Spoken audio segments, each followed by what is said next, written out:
আসসালামু আলাইকুম দর্শক। এখন তো অনেকেই বলেন যে বাংলাদেশে এখন থেকে যা ঘটবে, বাংলাদেশের রাজনীতি থেকে শুরু করে যা কিছু সব বাংলাদেশের মানুষই নির্ধারণ করবে।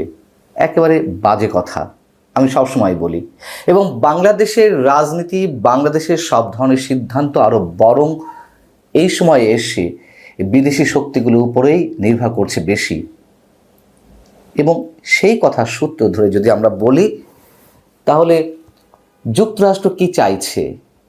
যুক্তরাষ্ট্র নির্বাচন নিয়ে নতুন খেলা শুরু করেছে, এটি স্পষ্ট। আপনাদের নিশ্চয় মনে পড়ে 2024-এর 7 জানুয়ারি নির্বাচনের আগে, কথিত নির্বাচনের আগে 2023-এর পুরোটা সময় শ্বাসরুদ্ধকর অবস্থায় ছিল সবাই, এবং প্রত্যেকেরই দৃষ্টি ছিল, দেশের কোটি কোটি মানুষের কোটি কোটি চোখ তাকিয়ে থাকতো বাংলাদেশে নিযুক্ত তৎকালীন মার্কিন রাষ্ট্রদূত পিটার ডি হাসের দিকে, তাকিয়ে থাকতো মার্কিন পররাষ্ট্র মন্ত্রণালয়ের মুখপাত্র ম্যাথিউ মিলারের দিকে, তাকিয়ে থাকতো জাতিসংঘের মুখপাত্রের দিকে। সেই তারা এখন কোথায়?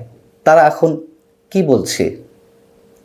আপনাদের নিশ্চয়ই মনে পড়ে 2023-এর মেতে ভিসা নিষেধাজ্ঞা আরোপ করা হলো বাংলাদেশের গণতান্ত্রিক নির্বাচনী প্রক্রিয়াকে ক্ষতিগ্রস্ত করার চেষ্টা যারা করবে, অথবা অবাধ সুষ্ঠু নির্বাচনের পথে যারা বাধা হয়ে দাঁড়াবে তাদের উপরে। আমরা দেখলাম যে শেষ পর্যায়ে এসে ডোনাল্ড লুর চিঠি নিয়ে দৌড়ঝাঁপ পিটার ডি হাসের। এরকম আরও অনেক কিছু নিশ্চয়ই আমরা দেখেছি। এবং যুক্তরাষ্ট্র তখন বাংলাদেশের নির্বাচনের স্বার্থে, গণতন্ত্রের স্বার্থে যা কিছু বলছিল, আমরা যে সত্য কথা, আমরা নিজেরাও অনেকেই তাকে সমর্থন করছিলাম। কিন্তু বরাবরই আমি তখনও বলেছি, এখনও বলছি, বাংলাদেশের বন্ধু বলে কেউ নেই, না যুক্তরাষ্ট্র, না চীন, না ভারত। প্রত্যেকের সাথেই কাজ করবে, এটাই পররাষ্ট্র নীতি। কিন্তু বাংলাদেশে বন্ধু বলে কেউ নেই, এটাই চরম বাস্তবতা। এবং যুক্তরাষ্ট্র যে তার স্বার্থের বাইরে কিছু করে না, তা আবারও এসে প্রমাণ হচ্ছে এই মুহূর্তে। বিষয়টি হচ্ছে যে কদিন আগে জাতিসংঘের মহাসচিব অ্যান্টনি গুতেরেস তিনি রহস্যজনকভাবে বাংলাদেশে এলেন। কেন এলেন? অনেকের কাছে পরিষ্কার হয়েছে, তিনি সংস্কারের বয়ান দিতে এলেন। আর কোথায় গেলেন? রোহিঙ্গা শিবিরে গেলেন, বাংলাদেশে আশ্রিত রোহিঙ্গাদের দেখতে। মিলিয়ে দেখা দরকার। জাতিসংঘের মহাসচিব এসে সংস্কারের বয়ান দিয়ে গেলেন, এই যে ছাত্র সমন্বয়কদের যে দল, সেই দলের নেতাদের সঙ্গে কথা বললেন, এবং মহাসচিবের সামনে বাংলাদেশের অন্তর্বর্তী সরকারের পক্ষ থেকে এটুকুই উপস্থাপনের টার্গেট ছিল যে সংস্কারের বিষয়টি, মানুষ সংস্কার চায়, এটাই উপস্থাপন করতে চেয়েছিল। ঠিক তারই ধারাবাহিকতায় বাংলাদেশে এই মুহূর্তে সফররত রয়েছেন মার্কিন ডেপুটি অ্যাসিস্ট্যান্ট সেক্রেটারি নিকোল চুকুলি, এবং রয়েছেন আরেক সহকারী পররাষ্ট্রমন্ত্রী অ্যান্ড্রু আর হেরা। সাথে কে রয়েছেন আপনারা নিশ্চয় জানেন, মিয়ানমারে নিযুক্ত মার্কিন রাষ্ট্রদূত। সবই পরিকল্পনা অংশ। যুক্তরাষ্ট্র নির্বাচন চাইছে না, স্পষ্ট করে বললে যদি বলতে হয় তাহলে শব্দগুলো এভাবে উচ্চারণ করতে হয়। যুক্তরাষ্ট্র নির্বাচন নিয়ে নতুন খেলা শুরু করেছে, যেমন খেলা করছিল 2024-এর নির্বাচনকে কেন্দ্র করে।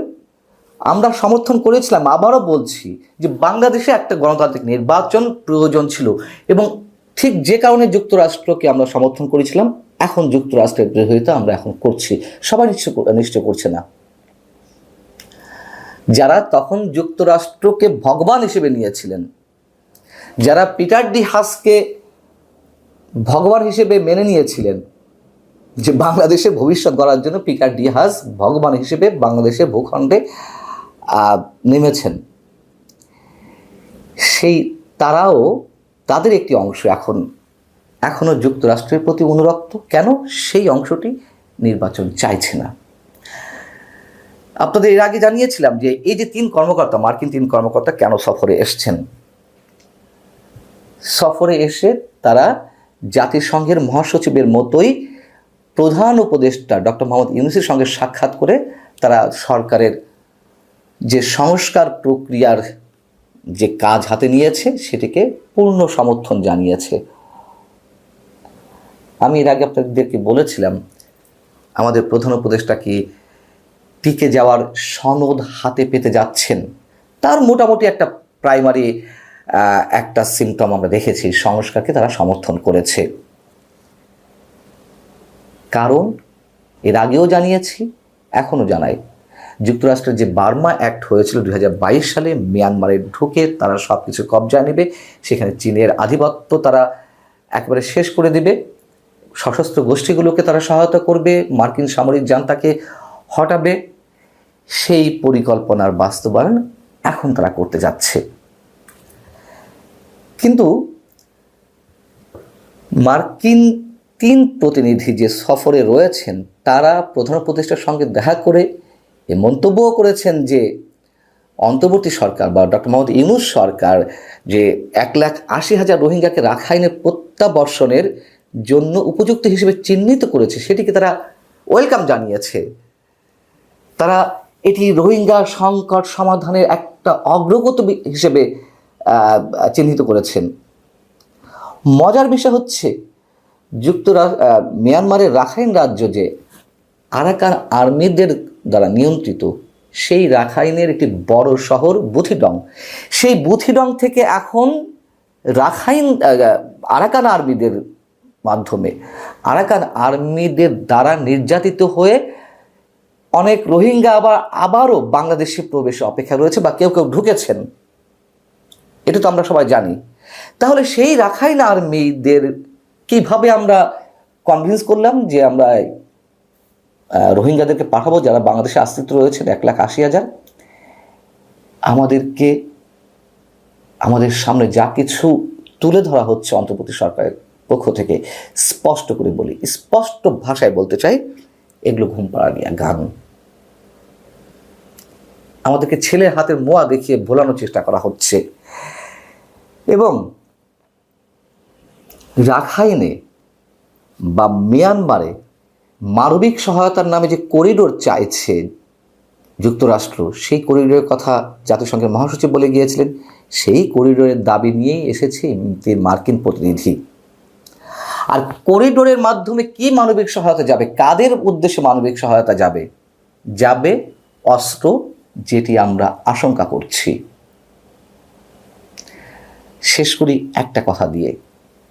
শেখ হাসিনার পতনটা ঘটার অন্যতম কারণ, অনেকগুলো কারণ তো রয়েছে, তার অন্যতম একটি কারণ শেখ হাসিনা 2 নৌকায় পা দিয়েছিলেন, একদিকে ভারত, একদিকে চীন। তার মধ্যে এ নিয়ে একটা দম্ভ কাজ করেছিল যে তিনি সবাইকে ম্যানেজ করে রাখতে পারেন। তিনি আমেরিকাকে বুড়ো আঙুল দেখিয়ে 2 নৌকায় পা দিয়েছিলেন। ঠিক একই অবস্থা সম্ভবত আমাদের প্রধান উপদেষ্টা ডক্টর মোহাম্মদ ইউনূসের ক্ষেত্রেও। তিনি আমেরিকাকেও হাতে রাখতে চাইছেন, চীনকেও হাতে রাখতে চাইছেন, এদিকে বুড়ো আঙুল দেখানো হচ্ছে ভারতকে। পারবেন শেষ পর্যন্ত টিকে থাকতে? এবং তারপরে একেবারে শেষ মুহূর্তে একটি কথা যদি বলি, যে যা কিছু হচ্ছে বিশেষ বিশেষ গোষ্ঠীর স্বার্থ উদ্ধারের জন্য হচ্ছে, মাঝখান থেকে বাংলাদেশকে অনেক খেসারত দিতে হয়েছে, নিকট ভবিষ্যতে আরও ভয়ঙ্কর পে করতে হবে, খেসারত দিতে হবে বাংলাদেশকে, বাংলাদেশে 18 কোটি মানুষকে। আল্লাহ হাফিজ, ভালো থাকুন সবাই।